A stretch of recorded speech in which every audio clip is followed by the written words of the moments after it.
So I've briefly discussed the origin of my fitness story in the past, but today we're going to go a little bit more in depth. This whole thing really started sophomore year of high school, which for me would have been 2012, the summer of 2012. I was sick and tired of being isolated and alone and feeling like a complete loser. I knew I needed to do something about it. I didn't really know what to do other than exert more willpower, I guess, which, as it turns out, isn't the best solution. You need to have a plan for these things. As I've discussed in prior videos, my initial plan for working out was just do a bunch of random stuff like running around the neighborhood and lifting some 3-pound dumbbells and walk in circles around my dining room table. Stupid. Dumb. That was the extent of my workout plan. When I inevitably didn't see any results a week later, astonishing, I didn't lose any weight. This is absurd. I've put in exactly 20% effort, and I'm not ripped yet. I signed up for immediate results because that is what I have been conditioned to crave, immediate gratification. So because of this immediate gratification mindset, I gave up immediately. Went back into old habits, eating like garbage. So cookies, granola bars. Yeah, it turns out granola bars may as well be cookies because of the amount of sugar that's in them. But just drinking tons of Gatorade, which also isn't good for you because all it is sugar water with a little bit of salt in there. Yeah, no, Gatorade's not good for you. And I drank tons and tons and tons of it. Ate tons of cookies, tons of potato chips. You know, peanut butter and jellies for lunch. Ham and cheese sandwiches maybe every once in a while, but I got tons of carbs, but virtually zero protein. And even if I was getting a sufficient amount of protein, it wouldn't have mattered because the work that I was doing wasn't nearly strenuous enough to elicit any sort of result. So yeah, the summer of sophomore year came and went, and pretty much the rest of high school flew by, and I just got caught in this rut of starting and stopping and starting and stopping and starting and stopping. And then something happened in my freshman year of college, more specifically the summer of freshman year. I rekindled my friendship with my best friend. It was the bonding summer. And during this bonding summer, he had taught me what he learned about weightlifting and working out from his first year of college. For about 2-3 months, I was very, very consistent with working out. But inevitably, as things happen, he had to leave to go back to school. So we did the same thing. We cycled back to old habits and went back into the cycle of insanity. And that cycle of insanity wouldn't really end until winter break of junior year. Well, I had finally come to my senses. I had finally realized that I was way in over my head with my decision to go to college and the path that I was on. So I needed to plan out. Mine was to go into the military. That kind of lit a fire under my ass. I had a goal to work towards. And so I started working out consistently. I pretty much cut alcohol right out of my diet, essentially. I stopped drinking altogether. Because that's what you do in college, right? You just party all the time. Started working more at a little place called the Cheesecake Factory. And I started taking working out way more seriously. I started going to the gym 3 times a week, lifting weights. I was doing research, and by doing research, I mean watching YouTube videos, primarily Athlean X and Jack's Blade at the time.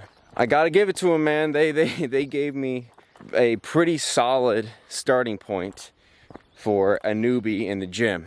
For 6 months, I was able to stick with it. So from January 1st to June 1st, I was in the gym every day. I was actually doing martial arts for a little bit. I was doing Krav Maga. That was the most consistent I had been with working out. Of course, they make you work out in basic training, and they sort of make you work out in tech school, but not nearly as much. And as soon as I got out of basic training and they gave me a little bit of leeway, a little bit of freedom, that habit that I had built 2 months prior had completely vanished. And immediately back into my old habits I go. Thus, the spiral of insanity yet again continued until eventually I got to my first duty station, Minot, North Dakota, and someone there, a friend of mine at the time, was like, I get up at 4 in the morning to work out. And I said, you're a psychopath for doing that. But rather than knocking it, I decided to try it. So I got my ass up at 4 in the morning, and I only did it because I knew he was expecting me to, and I knew for a fact he was going to hold me to my word. So I did it. I got up at 4 in the morning. He drove us to the gym. We worked out. He kind of showed me the ropes of how to do weight bodybuilding, essentially. And I think it was like 2 months later, he eventually stopped going, and I had already built the habit at that point. So I just kept going, and I've just been doing it ever since. So what did I learn? I think the key takeaway is that you can't really 100% rely on your own willpower. You do need people around you who you know will hold you to your word. But not just people who will hold you to your word, right? Because I work in a gym, you know, I do a lot of consultations. So something that people will do is, oh, me and my friend, we're gonna start going to the gym together. And it's gonna be great. We're gonna be so consistent, and we're gonna be lifting weights, and we're gonna be doing cardio, and we're gonna lose all this weight. What happens is they go for maybe a week or two, and then they stop. Now, the primary reason this strategy doesn't work, the I'm just gonna go work out with a friend strategy, is because a lot of the time, these two friends have exactly zero clue as to what they're doing. So the odds of them holding each other accountable to do something that's pretty difficult, which is starting an entirely new lifestyle, is virtually zero. Accountability is great, but it only really works if the person who is holding you accountable knows what they're doing and will actually hold you to your word. So yes, accountability, pretty much one of the biggest, most influential factor in this entire equation. The other key takeaway is having a goal. What are you training for? A lot of the times when I or a lot of people start, they start with a vague notion of what they want, which is usually just, I want to lose weight or I want to tone up. That's great, but it doesn't really help you. Jordan Peterson time. Something Jordan Peterson talks about is how you have to specify your goals in order to get anywhere. You have to really get precise with your aim, or else you're not going to be able to hit anything. And the problem with specifying your goals, the problem with specifying your aims is you're not just unveiling the conditions for success, you are unveiling the conditions for failure. And people don't like that because they only want to know when they're succeeding. Nobody wants to know when they're failing because failure is painful. But as we discussed in previous videos, you don't really learn anything unless you try and fail, and you don't really grow unless you experience that discomfort and pain. And the other key takeaway is mindset. That idea that this whole thing needs to be uncomfortable all the time. It needs to be painful. You have to use every ounce of your willpower to do it every time. It's just not sustainable. And it's not even accurate, because once you figure out how to do this fitness thing and you get over that initial hump of like your body's not used to doing it, it's difficult, it's fun, man. It feels good. Doing cardio, even HIIT, high intensity interval training, is fun. It makes you feel good afterwards. You just have to learn by somebody who knows how to do it. You need someone there to show you the ropes and actually hold you to it. You need someone to show you how to do it. A lot of the times people will try to push themselves way too hard.